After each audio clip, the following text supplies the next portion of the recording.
Are you? I hope well. मैं विकास कुशवाहा फिर से आपके सामने class 9 chapter 2 physical features of India का सेकंड पार्ट लेके आया हूँ। उम्मीद है पार्ट 1 आपको काफी पसंद आया होगा। आइए पहले हम बात करते हैं कि उसमें हमने पढ़ा क्या था। पार्ट 1 में जैसा कि हमने पढ़ा था कि टेक्टोनिक प्लेट थ्योरी में हमने बताया था कि किस तरह से धरती के नीचे का जो 7 प्लेट्स होते हैं उनका मूवमेंट कैसे होता है, ठीक है। और इसी मूवमेंट पे डिपेंड करता है जो भौगोलिक स्थितियां होती हैं, कुछ चीजें होती हैं जो कि इनर होता है, जिसके बारे में हमें नहीं पता होता, जिसकी वजह से भूकंप आता है और बहुत सारी ऐसे कारणें होती हैं, ठीक है। तो वो हो गया। उसके बाद हमने पढ़ा था फिजिकल फीचर्स ऑफ इंडिया में। उसके तहत फिजियोग्राफिक जब डिवीजन करते हैं तो 6 हिस्सों में हम देश को मतलब डिवाइड करते हैं। उसमें जो पहला चीज है वो था हिमालयन माउंटेन के बारे में हम पढ़ चुके थे। उसमें चूंकि 3 सीरीज होते हैं। हाँ, एक बात मैं बोलना चाहता हूँ कि उसमें हमसे एक छोटी सी गलती हुई थी। वो ये था कि जो हिमालय की लंबाई था वो हमने लिखा था 450 किलोमीटर। तो इसके लिए मैं माफी चाहता हूँ। एक्चुअली इसकी जो लंबाई है वो 2500 किलोमीटर होती है। Sorry for that. अब हम आगे आज क्या पढ़ेंगे? आज हमें पढ़ना है नॉर्दर्न प्लेन की अगर हम बात करते हैं तो नॉर्दर्न प्लेन ये हिस्सा, जैसा कि पिछले पार्ट 1 में हमने बताया था हिमालय को पढ़ाते वक्त कि हिमालय जो भारत का टक्कर हुआ था, यानी गोंडवाना लैंड का टूटा हुआ टुकड़ा जो यूरेशियन प्लेट से टकराया था, उस टक्कर के फलस्वरूप हिमालय के रूप में एक उठता हुआ फोल्डेड माउंटेन हमें प्राप्त हुआ था, ठीक है। लेकिन उसके बगल में एक बहुत बड़ा गड्ढा, एक बहुत बड़ा ग्रेट बेसिन का निर्माण हुआ था, जो कि हम उसी में बता चुके थे। वो ग्रेट बेसिन धीरे धीरे 3 नदियों के द्वारा, कौन कौन सी 3 नदियां थी? गंगा, ब्रह्मपुत्रा एंड इंडस, इन 3 नदियों के द्वारा बहा के लाए हुए सिल्ट, क्ले, चूना पत्थर, इन सारी चीजों से धीरे धीरे इन मिट्टियों से ये भरना शुरू हो गया। भरते भरते लाखों सालों में एक बहुत बड़ा ग्रेट प्लेन तैयार हुआ। ये ग्रेट प्लेन यहीं पे हमारा यूपी, बिहार, ये सारे राज्य पाए जाते हैं, सारे राज्य लोकेटेड हैं। अगर हम इसकी बात करते हैं तो इसका एरिया जो है वो लगभग 7 लाख स्क्वायर किलोमीटर का एरिया है। इसकी जो लेंथ है, इसकी जो लंबाई है वो लगभग 2400 किलोमीटर की ये लंबाई को कवर करता है। इसकी जो विड्थ है, इसका जो टोटल अगर हम चौड़ाई बताते हैं तो लगभग ये 240 से लेके 320 किलोमीटर की इसकी चौड़ाई होती है। चौड़ाई और ये लंबाई, इसकी विड्थ जो है, यानी कि इसकी अगर हम बात करते हैं कि कितना ये ब्रॉड है, तो ये लगभग 240 से लेके 320 किलोमीटर का ब्रॉड है। इसकी अगर लंबाई की बात करते हैं तो ये लेंथ लगभग 2400 किलोमीटर है। अब इनके बारे में कुछ खासियत की बात करते हैं। चूंकि ये नदियों के द्वारा बहा के लाई हुई मिट्टी से बना है तो इसलिए ये बहुत ही ज्यादा फर्टाइल होता है। जिन मिट्टियों में 4 चीजें होती हैं वो मिट्टी सबसे ज्यादा फर्टाइल मानी जाती है। वो 4 चीजें क्या क्या है? ध्यान से सुनिएगा। वो 4 चीजें हैं नाइट्रोजन, फास्फोरस, पोटास और चूना पत्थर या लाइमस्टोन।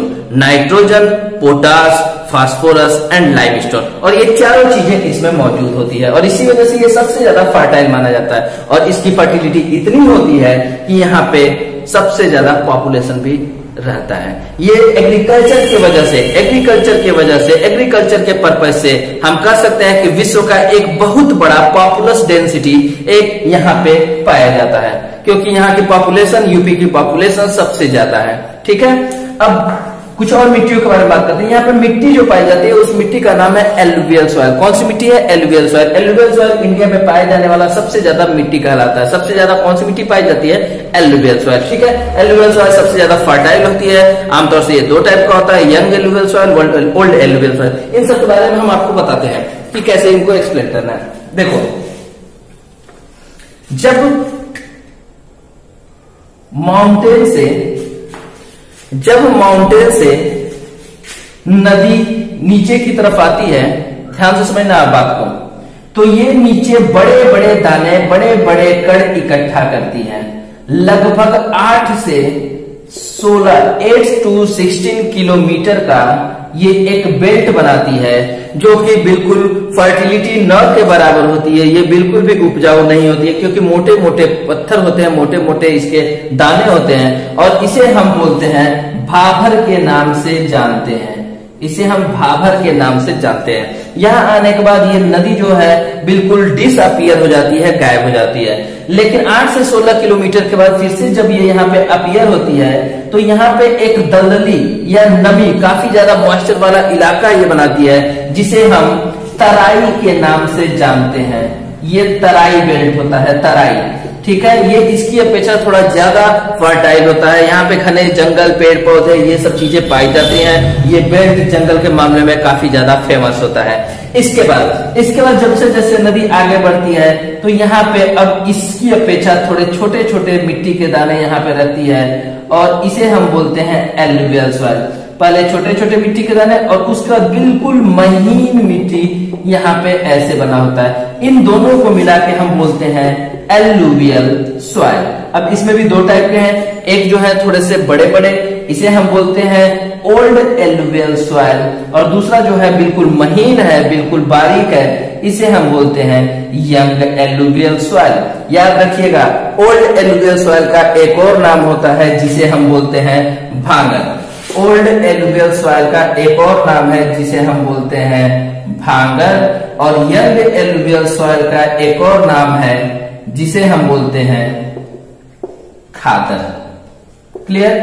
तो ओल्ड एलुवियल सॉइल को भांगर भी बोलते हैं, यंग एलुवियल सॉइल को खादर भी बोलते हैं। और आपकी जानकारी के लिए बता दूं, यंग एलुवियल सॉइल यानी खादर जो है ये सबसे ज्यादा मोस्ट फर्टाइल सॉइल के रूप में जाना जाता है। सबसे ज्यादा फर्टाइल की अगर हम बात करते हैं तो वो एलुवियल सॉइल है, और एलुवियल सॉइल में भी सबसे ज्यादा अगर फर्टिलिटी की बात करते हैं तो वो सिर्फ और सिर्फ यंग एलुवियल सॉइल और खादर में होता है। क्यों इसे यंग बोलते हैं? क्योंकि ये टाइम टू टाइम बार बार चेंज होता रहता है, बार बार रिन्यूअल होता रहता है, नया नया फॉर्मेशन इसका होता रहता है। तो ये आपकी 4 मिट्टियां होती हैं। तो इसमें हम बात करते हैं नॉर्दर्न प्लेन की, तो नॉर्दर्न प्लेन में एलुवियल सॉइल पाया जाता है। एलुवियल सॉइल में यंग और ओल्ड दोनों टाइप के एलुवियल सॉइल पाए जाते हैं। मैंने पहले भी बताया इसमें चारों चीज पाए जाते हैं। कौन कौन सी चीज?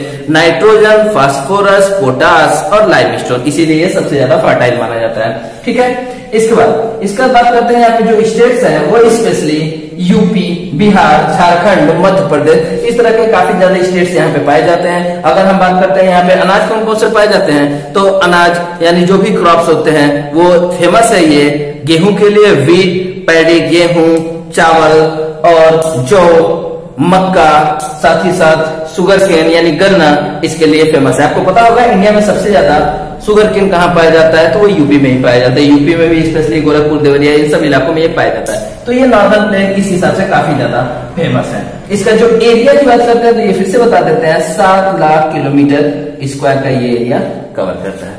क्लियर है इतना?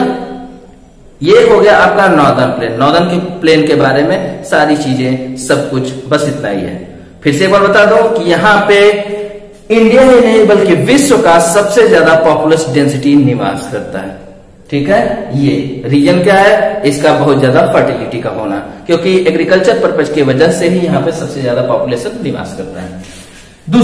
दूसरा हम बात करते हैं, सेकेंड नंबर पे आता है, अब है ग्रेट डेजर्ट। फर्स्ट हो गया हिमालयन माउंटेन, सेकेंड हो गया नॉर्दर्न प्लेन, थर्ड है ग्रेट डेजर्ट। ग्रेट डेजर्ट की बात करते हैं तो अरावली रेंज, यहाँ पे अरावली पर्वत है। अरावली रेंज के वेस्ट में एक डेजर्ट पाया जाता है, एक रेगिस्तानी इलाका पाया जाता है, ठीक है, जिसे हम थार के नाम से जानते हैं। इसकी खासियत यह है, इसका केवल 1/4 हिस्सा हमारे इंडिया में है और इसका 3/4 पार्ट जो है वो पाकिस्तान में है। ठीक है, ये यहाँ पे ये स्पेशली राजस्थान स्टेट्स में ये अवेलेबल है, ये मौजूद है, ये पाया जाता है।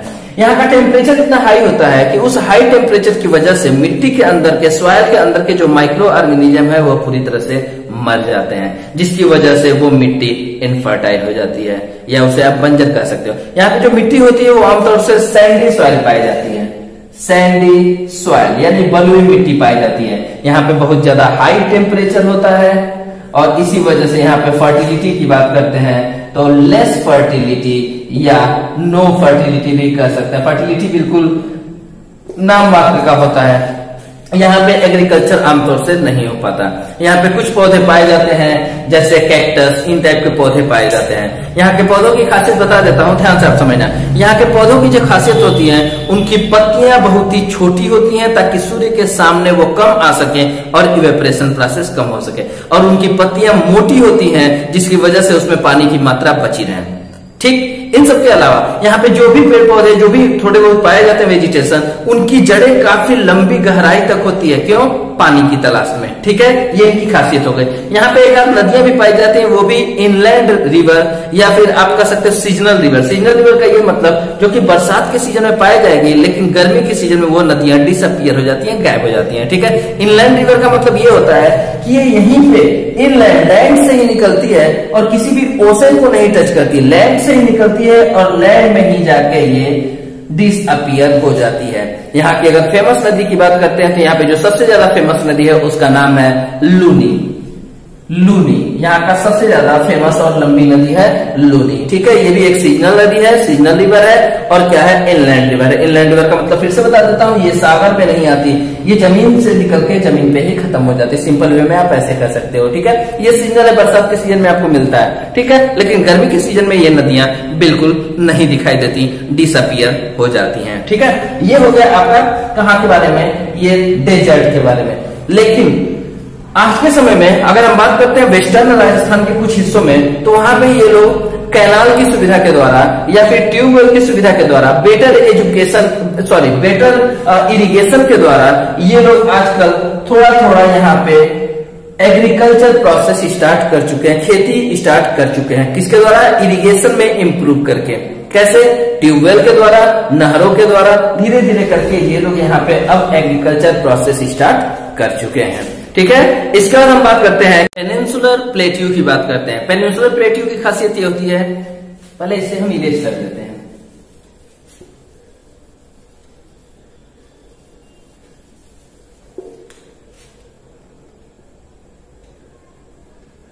पेनिनसुलर प्लेट्यू, पेनिनसुलर प्लेट्यू की बात करते हैं। प्लेट्यू क्या होता है? प्लेट्यू को हम हिंदी में बोलते हैं पठार। पठार का मतलब वो जमीन का उठा हुआ हिस्सा जिनके अंदर वो मिनरल के लिए, अयस्कों के लिए काफी ज्यादा फेमस होता है। ठीक है, मिनरल सबसे ज्यादा यहीं पे पाए जाते हैं और इसी की वजह से आज के समय में इंडस्ट्रियलाइजेशन, अर्बनाइजेशन, ये प्रोसेस काफी तेजी से ग्रोथ में है। तो हम बात करते हैं यहाँ पे, तो ये आमतौर से प्लेट्यू 3 हिस्सों में इंडिया में पाया जाता है। पहला जो है वो लगभग वेस्ट से ईस्ट की तरफ जैसे जैसे बढ़ता है, वेस्ट में थोड़ा ये ब्रॉड है, लेकिन ईस्ट में जाते जाते हल्का हल्का ये नैरो होना स्टार्ट कर देता है। इसे हम सेंट्रल हाईलैंड के नाम से जानते हैं। इसे क्या बोलते हैं? Central highland. सेंट्रल हाईलैंड के नाम से जानते हैं। दूसरा, सेकंड नंबर पे जो आता है, ये साउथ इंडिया में एक ट्रायंगुलर शेप का बनाता है, जिसे हम लोग डेक्कन प्लेट्यू के नाम से जानते हैं। डेक्कन प्लेट्यू के नाम से जानते हैं। थर्ड जो पार्ट है वो यहाँ पे मेघालय प्लेट्यू के रूप में जाना जाता है। इसे बोलते हैं मेघालय प्लेट्यू। ठीक है, ये 3 प्लेट्यू आमतौर से इंडिया में पाया जाता है। अब हम बात करते हैं ये सेंट्रल हाईलैंड के। सेंट्रल हाईलैंड के 4 पार्ट्स हैं, वो कौन कौन से हैं? पहला है मालवा, दूसरा है बघेलखंड, तीसरा है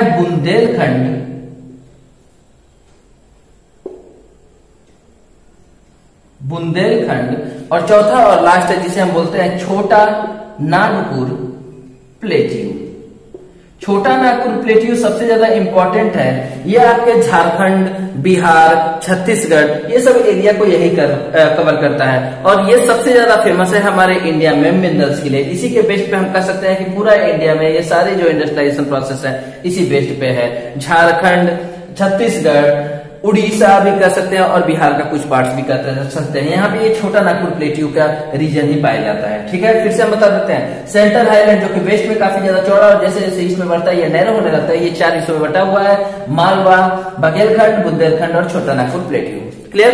इस पर बात करते हैं second Deccan plateau. Deccan plateau में पहला जो हिस्सा है जो महाराष्ट्र या इधर की तरफ, कॉर्नर की तरफ जो कवर करता है, इसे हम डेक्कन ट्रैप के नाम से जानते हैं। इसे हम डेक्कन ट्रैप के नाम से जानते हैं, डेक्कन ट्रैप। डेक्कन ट्रैप ये इलाका महाराष्ट्र, सौराष्ट्र, ये सारे इलाकों को कवर करता है। यहाँ की खासियत ये है कि यहाँ की जो मिट्टी है वो मिट्टी कैसी होती है, आमतौर से यहाँ की जो मिट्टी होती है वो काली होती है, और ये कपास उगाने के लिए, कॉटन उगाने के लिए काफी फेमस होता है, इसीलिए इसका नाम ही बोला जाता है ब्लैक कॉटन सॉइल।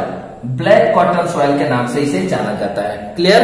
इसे एक और नाम बोला जाता है, इस मिट्टी को एक और नाम से जाना जाता है जिसे बोलते हैं रेगुल। और ये यूपीएससी का सबसे फेवरेट क्वेश्चन है। ये कई बार यूपीएससी, एसएससी, बैंकिंग, इन सारे एग्जामों में ये कई बार पूछा जा चुका है कि रेगुल सॉइल किसे कहते हैं। तो याद रखिएगा, ब्लैक कॉटन सॉइल को ही रेगुल सॉइल कहते हैं। यहाँ की मिट्टी काली होती है। काली क्यों होती है? कारण यह है कि आयरन ऑक्साइड की उपस्थिति यहाँ पे ज्यादा होती है, जिसकी वजह से ये मिट्टी काली पाई जाती है। ठीक है, कलर में काली होती है। दूसरा जो पार्ट है यहाँ पे, डेक्कन प्लेट्यू का जो सेकंड पार्ट है इसे बोलते हैं कर्नाटका प्लेट्यू। इसके बारे में कोई खासियत नहीं है। और तीसरा जो है ये होता है तेलंगाना प्लेट्यू, जो कि लेंथ में ऐसे है, तेलंगाना प्लेट्यू। तेलंगाना प्लेट्यू यहाँ पे भी कोई इसकी खास विशेषता नहीं है, बस इसके पार्टीशन में हमने बता दिया। यहाँ पे ये नक्सलाइट्स के लिए, नक्सलिज्म के लिए काफी ज्यादा फेमस है। क्लियर? ये हो गया आपका डेक्कन प्लेट्यू। थर्ड हम बात करते हैं यहाँ पे मेघालय प्लेट्यू। मेघालय प्लेट्यू में 3 पहाड़ियां पाई जाती हैं। उन पहाड़ियों का नाम है गारो, खासी, जैंतिया, GKJ। 3 छोटी छोटी पहाड़ियां यहाँ पे दिख रही हैं, गारो, खासी एंड जैंतिया। ये याद रखिएगा, ये तीनों वही पहाड़ियां हैं। आपको एक रीजन बताता हूं, एक काफी इंपॉर्टेंट चीज, कि हमारे यहाँ विश्व में बोला जाता है सबसे ज्यादा बारिश कहाँ होती है, तो आपको पता होगा मेघालय के पहले चेरापूंजी था, अब मासिर नाम में होता है। कारण क्या है? कारण ये है, जो यहाँ पे मानसून चैप्टर में हम आपको पूरा एक्सप्लेन करेंगे कि ये साउथ वेस्ट मानसून जब इंडिया में एंट्री करता है तो ये यहाँ पे हिमालय के द्वारा अवरोध किया जाता है, रुकावट किया जाता है, जिसकी वजह से ये इधर की तरफ बढ़ता है। यहाँ पे कॉर्नर में और इधर ये 3 पहाड़ियों के द्वारा एक कीप का आकार बनाता है, एक कुप्पी का आकार बनाता है, जिसमें ये पूरी तरह से ये फंस जाता है और सारा पानी यहीं पे गिरा देता है। यानी कि सारे बारिश जो भी होता है, मैक्सिमम सारा बारिश यहीं पे होता है। तो उसमें इन तीनों पहाड़ियों का काफी ज्यादा रोल है, जिन्हें हम GKJ यानी गारो, खासी, जैंतिया के नाम से जानते हैं। ठीक है, उम्मीद है ये तीनों आपको समझ में आ रहा होगा। इसे हम बोलते हैं पेनिनसुलर प्लेट्यू। पेनिनसुलर प्लेट्यू के बारे में जब भी बात होगी तो आपको इन तीनों को एक्सप्लेन करना होगा। एनसीईआरटी की बुक में ये जो है ये अलग से नहीं दिखाया गया, बल्कि इसे इसी का एक पार्ट बोला गया है, लेकिन रियलिटी ये है ये 3 पार्ट में इसे आप दिखाओ तो ये ज्यादा बेटर होगा। ठीक है, नेक्स्ट हम बात करते हैं ईस्टर्न एंड वेस्टर्न घाट का, जो हमारा 5वां होगा। जो 5th पार्ट है फिजिकल फीचर्स में, तो वो क्या है? फिजिकल क्लासिफिकेशन की जब हम बात करते हैं तो इसमें जो आपका 5th पार्ट आता है, जिसे हम बोलते हैं ईस्टर्न एंड वेस्टर्न घाट। देखो दोस्तों, ईस्टर्न और वेस्टर्न घाट की बात करते हैं। वेस्टर्न घाट वो है जो कि वेस्टर्न कोस्ट के पैरेलल होता है, इसे हम वेस्टर्न घाट बोलते हैं। जो ईस्टर्न कोस्ट के पैरेलल होता है इसे हम ईस्टर्न घाट बोलते हैं। क्लियर?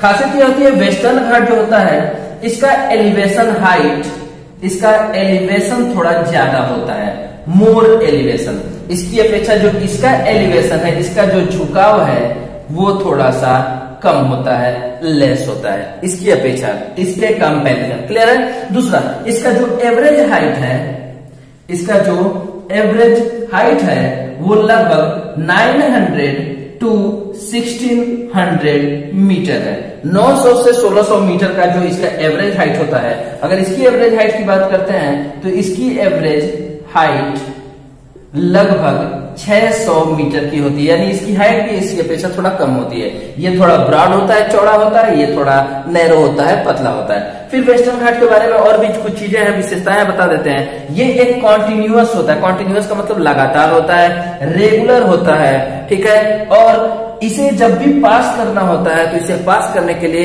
एक स्पेशल पासेज यानी दर्रों की जरूरत होती है। आप इसको आसानी से क्रॉस नहीं कर सकते क्योंकि ये कॉन्टिन्यूअस होता है, रेगुलर होता है।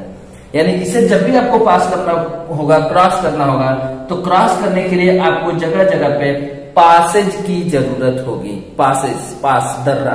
क्लियर?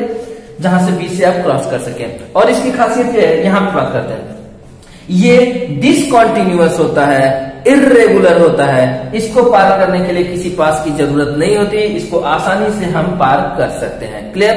और बात करते हैं तो इसको कोई भी लंबी नदी नहीं काटती है। वेस्टर्न घाट को कोई भी लंबी, कोई भी बड़ी नदी, मेजर रिवर की बात करते हैं कि इसको किसी भी मेजर रिवर के द्वारा क्रॉस नहीं किया जाता।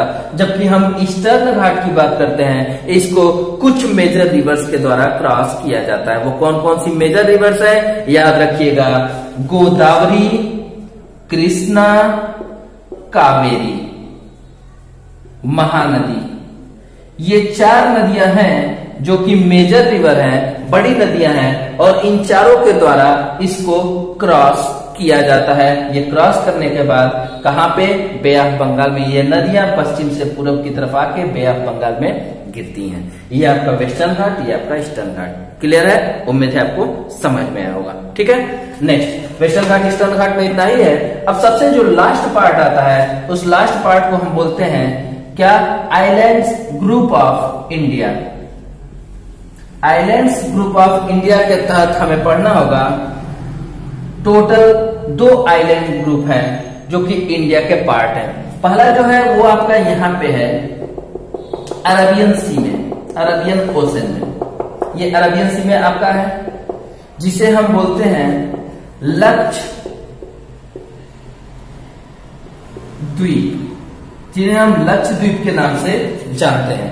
और दूसरा जो आपका है वो एक लंबे चेन के रूप में बिखरा हुआ छोटे छोटे द्वीपों का समूह है, जो कि नॉर्थ से साउथ की तरफ लंबाई में चेन की तरफ फैला हुआ है, बिखरा हुआ है। ठीक है, तो पहले हम इनके बारे में बात करते हैं। ठीक, ये है लक्षद्वीप। लक्षद्वीप जो है जो अरेबियन सी में पाया जाता है। ठीक है, ये कितना 32 किलोमीटर स्क्वायर एरिया को कवर करता है। इसके कैपिटल की बात करते हैं तो इसका जो कैपिटल है वो है कावारत्ती। ये इसके कैपिटल का नाम है। इसके बारे में एक खासियत ये है दोस्तों, ये हम आपको बता दें कि ये कोरल रीफ से मिलकर बना होता है। कोरल रीफ एक नया वर्ड आता है, कोरल रीफ। कोरल रीफ क्या होता है, कोरल रीफ की खासियत ये होती है, इसे हम प्रवाल भित्ति बोलते हैं हिंदी में। कोरल रीफ का मतलब ये छोटे छोटे माइक्रो ऑर्गेनिज्म होते हैं जो हमेशा गुच्छों में रहते हैं, लाखों करोड़ों का गुच्छा ये बना के रहते हैं। और जब ये मर जाते हैं तो ये कैल्शियम कार्बोनेट को डिस्चार्ज करते हैं, कैल्शियम कार्बोनेट को डिस्चार्ज करते हैं, जिसकी वजह से एक बहुत ही ठोस हमें क्या एक जमीन मिलता है, एक ठोस बॉडी मिलता है। उसी से ये धीरे धीरे करके ये बना हुआ है। ये पूरा लक्षद्वीप का जो जमीन है, जो नीचे का हिस्सा है, वो इसी से मिलकर बना है, जिसे कोरल रीफ बोलते हैं। कोरल रीफ के बारे में एक और खासियत आपको बता दूं, इस पूरे वर्ल्ड में, पूरे विश्व में, पूरे पृथ्वी पे सबसे बड़ा कोरल रीफ का एक जगह समूह पाया जाता है, जिसे ग्रेट बैरियर रीफ के नाम से जानते हैं, जो ऑस्ट्रेलिया के बगल में है। क्लियर है, ग्रेट बैरियर रीफ। ये कोरल रीफ से ये बना हुआ एक बहुत बड़ा चट्टान पाया जाता है समुद्र में, जिसे हम ग्रेट बैरियर रीफ बोलते हैं। वो भी इसी कोरल रीफ से मिलकर बना है। तो ये कोरल रीफ से बना हुआ लक्षद्वीप है। यहाँ पे वेजिटेशन की बात करते हैं तो वेजिटेशन के मामले में भी ये काफी ज्यादा फेमस होता है। कौन, लक्षद्वीप। लक्षद्वीप में बहुत ही अच्छे तरह तरह के वेजिटेशन पाए जाते हैं, तरह तरह के स्पेसीज, पेड़ पौधों, जीव जंतुओं के स्पेसीज भी यहाँ पे पाए जाते हैं। ये आपका हो गया लक्षद्वीप के बारे में। बात करते हैं अंडमान निकोबार के बारे में। तो अंडमान निकोबार जो है ये इंडिया का सेकेंड आइलैंड ग्रुप में आता है। ये नॉर्थ से साउथ की तरफ फैला हुआ एक पतले चेन के रूप में छोटे छोटे बहुत सारे स्मॉल आइलैंड्स का ये समूह है। ये नॉर्थ से साउथ की तरफ बिखरा हुआ है, स्मॉल स्केटर्ड चेन की संरचना में बना होता है। ये इंडिया का अगर सबसे साउदर्न पार्ट की बात करते हैं तो सबसे दक्षिणी हिस्सा ये कन्याकुमारी नहीं, बल्कि इसके नीचे का हिस्सा ये आता है, जिसे इंदिरा पॉइंट के नाम से जानते हैं। इंदिरा पॉइंट, जो कि आपको पता होगा शायद कि 2004 सुनामी में ये डूब चुका है। ठीक है, तो इंदिरा पॉइंट ये इंडिया का सबसे साउदर्न पॉइंट माना जाता है। ठीक है, अब हम बात करते हैं ये अंडमान निकोबार। अंडमान निकोबार भी 2 तरह से है। जो नॉर्दर्न पार्ट है इसे हम अंडमान बोलते हैं, 2 हिस्सों में ये भी है। नॉर्थ वाले पार्ट को हम अंडमान बोलते हैं और साउथ वाले पार्ट को हम निकोबार बोलते हैं। ठीक है, अंडमान एंड निकोबार ये 2 हिस्सों में है। नॉर्दर्न पार्ट को हम अंडमान और साउदर्न पार्ट को निकोबार बोलते हैं। अगर इसके कैपिटल की बात करते हैं तो इसका कैपिटल आपका पोर्ट ब्लेयर है, ये इसका कैपिटल है। अंडमान निकोबार का कभी भी कैपिटल की बात होती है तो वो पोर्ट ब्लेयर है। अब इसके बारे में कुछ खासियत बता दें, क्योंकि ये देखो आप इक्वेटर के बिल्कुल करीब में है।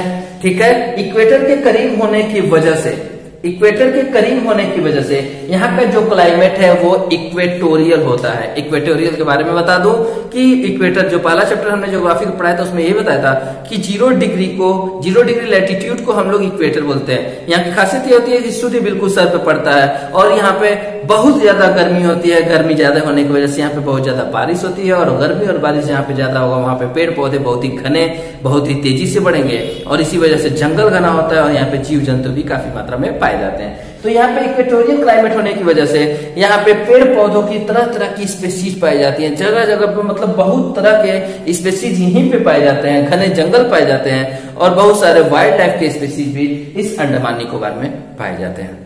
उम्मीद है आपको ये पूरी तरह से समझ में आई होगी। ठीक है, ये अंडमान निकोबार और ये क्या लक्षद्वीप। फिर से बता दें, लक्षद्वीप जो है ये 32 किलोमीटर स्क्वायर का एरिया कवर करता है। इसका कैपिटल है कावारत्ती। ये कोरल रीफ से बना हुआ है, ये अरबियन ओशन में है। और जबकि ये कभी भी कोई बात करता है अंडमान निकोबार का तो आपको बोलना होगा कि ये कहाँ पे है, ये आपका बे ऑफ बंगाल में मौजूद है। अंडमान निकोबार बे ऑफ बंगाल में है, जबकि लक्षद्वीप आपका अरबियन ओशन में या अरबियन सी में मौजूद है। क्लियर है ना इतना? इसके बाद ये कोरल रीफ से बना है। कोरल रीफ क्या होता है, ये और कुछ नहीं है बल्कि छोटे छोटे माइक्रो ऑर्गेनिज्म से मिलकर बना होता है, जो कि हमेशा गुच्छों में होते हैं और जब ये मरते हैं तो ये क्या करते हैं, कैल्शियम कार्बोनेट को डिस्चार्ज करते हैं। उसी कैल्शियम कार्बोनेट रूपी चट्टान रूपी जमीन के ऊपर ये स्थापित है, ये मौजूद है।